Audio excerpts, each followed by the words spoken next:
Hello friends, എല്ലാവർക്കും നമസ്കാരം. നമ്മുടെ ചാനലിലേക്ക് എല്ലാവർക്കും സ്വാഗതം. അപ്പോൾ ഇന്ന് വന്നിട്ടുള്ളത് പാവയ്ക്ക വെച്ചിട്ടുള്ള പാവയ്ക്ക തീയൻ്റെ റെസിപ്പി ആയിട്ടാണ് കേട്ടോ. അപ്പോൾ നമുക്ക് താമസിക്കാതെ അതെങ്ങനെ തയ്യാറാക്കുന്നതെന്ന് നോക്കാം. അതിനുവേണ്ടി ഒരു ചെറിയ പാവയ്ക്ക ഞാനിവിടെ ചെറുതാക്കി മുറിച്ചെടുത്ത് വെച്ചിട്ടുണ്ട്. ഏകദേശം ഈ ഒരു സൈസിലാണ് ഞാൻ മുറിച്ചെടുത്ത് വെച്ചേക്കുന്നത്. ഇതൊരു പാവയ്ക്ക മുഴുവനും ഇല്ല, പകുതിയേ ഉള്ളൂ കേട്ടോ. നിങ്ങൾക്ക് എത്രയാണോ വേണ്ടത് അതനുസരിച്ച് മുറിച്ചെടുക്കാം. ഇനി ഓൾറെഡി നമ്മളിത് കഴുകി വെച്ചേക്കുന്ന പാവയ്ക്കയാണ്, എന്നാലും ഒന്നുകൂടെ നമുക്ക് കഴുകിയെടുക്കാം. അതിനുശേഷം നമുക്കിത് വേവിക്കാനായിട്ട് വെക്കണം. അപ്പോൾ ഞാൻ ഇതൊന്ന് കഴുകിയിട്ട് വരട്ടെ.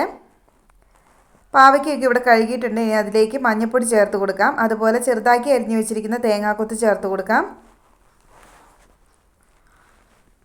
ചെറിയ ഉള്ളി ചെറുതാക്കി അരിഞ്ഞത് ചേർത്ത് കൊടുക്കാം. പാകത്തിന് ഉപ്പും കൂടി ഇട്ടിട്ട് നമുക്കൊന്ന് മിക്സ് ചെയ്ത് കൊടുക്കാം. ഇനി അതിലേക്ക് എരിവിന് ആവശ്യമായ പച്ചമുളക് ചേർത്ത് കൊടുക്കാം. ഇനി നമുക്കിത് വേവിക്കാനായിട്ട് വെക്കാം. വെന്ത് വരുമ്പോൾ അതിലേക്ക് പുളിവെള്ളം ഒഴിച്ചു കൊടുക്കാം. അപ്പോൾ ഇവിടെ വെന്ത് വന്നിട്ടുണ്ട്. ഞാൻ അതിലേക്ക് പുളിവെള്ളം ഒഴിച്ചു കൊടുക്കുന്നുണ്ട്. ഞാനിവിടെ വാളംപുളി എടുത്തേക്കുന്നത്, നിങ്ങൾക്ക് അതില്ല എങ്കിൽ കുടംപുളി എടുക്കാം കേട്ടോ. അപ്പോൾ ഇതിനി ഒന്നുകൂടെ ഒന്ന് വെന്ത് വരട്ടെ.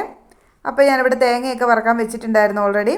നിങ്ങൾക്ക് എപ്പോഴും കാണിക്കുന്നതാണ്, എല്ലാവർക്കും അറിയാവുന്നതായതുകൊണ്ട് ഞാൻ തേങ്ങ വറക്കുന്നതിൻ്റെ വീഡിയോ എടുത്തിട്ടുണ്ടായിരുന്നില്ല. അപ്പോൾ ഞാൻ അതിലേക്ക് ചെറിയ ഉള്ളിയും കറിവേപ്പിലയും കുറച്ച് കുരുമുളക്, പെരിഞ്ചീരകം ഇതെല്ലാം കൂടി ചേർത്തിട്ടുണ്ട്. ഇനി നമുക്ക് മസാലപ്പൊടി ചേർക്കാം. 1/2 ടേബിൾ സ്പൂൺ മല്ലിപ്പൊടി, 1/4 ടീസ്പൂൺ മഞ്ഞൾപ്പൊടി, 1/2 ടീസ്പൂൺ കാശ്മീരി മുളക് പൊടി. നിങ്ങൾക്ക് എരിവുള്ള മുളക് പൊടി വേണമെങ്കിലും ചേർക്കാം കേട്ടോ. ഇനി നമുക്ക് ഈ പൊടിയുടെയൊക്കെ മണം മാറുന്നോടം വരെ ഒന്ന് വറുത്തെടുക്കാം.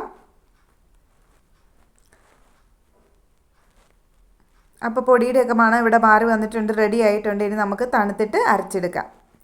അപ്പോൾ നമ്മുടെ പാവയ്ക്കയിലേക്കൊക്കെ പുളിയൊക്കെ പിടിച്ച് റെഡി ആയിട്ട് വന്നിട്ടുണ്ട്, ഉപ്പും പുളിയൊക്കെ പിടിച്ച് വന്നിട്ടുണ്ട്. ഇനി നമ്മൾ അരച്ച് വെച്ചിരിക്കുന്ന അരപ്പും കൂടി ചേർത്ത് കൊടുക്കാം.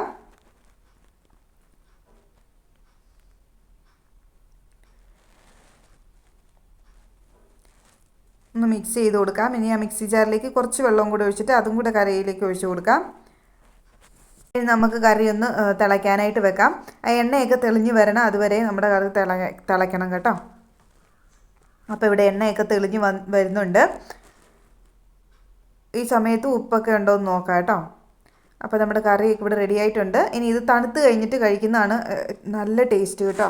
ഈ ഒരു കറി ഇന്ന് വെച്ചിട്ട് നാളെ കൂട്ടാനാണ് കുറച്ചുകൂടെ ടേസ്റ്റ്. ഇപ്പോൾ നമ്മുടെ എണ്ണയൊക്കെ തെളിഞ്ഞ് അത് സെറ്റായിട്ട് വന്നിട്ടുണ്ട്. ഞാൻ അതിലേക്ക് കടുകൊക്കെ താളിച്ച് ഒഴിച്ചിട്ടുണ്ട്.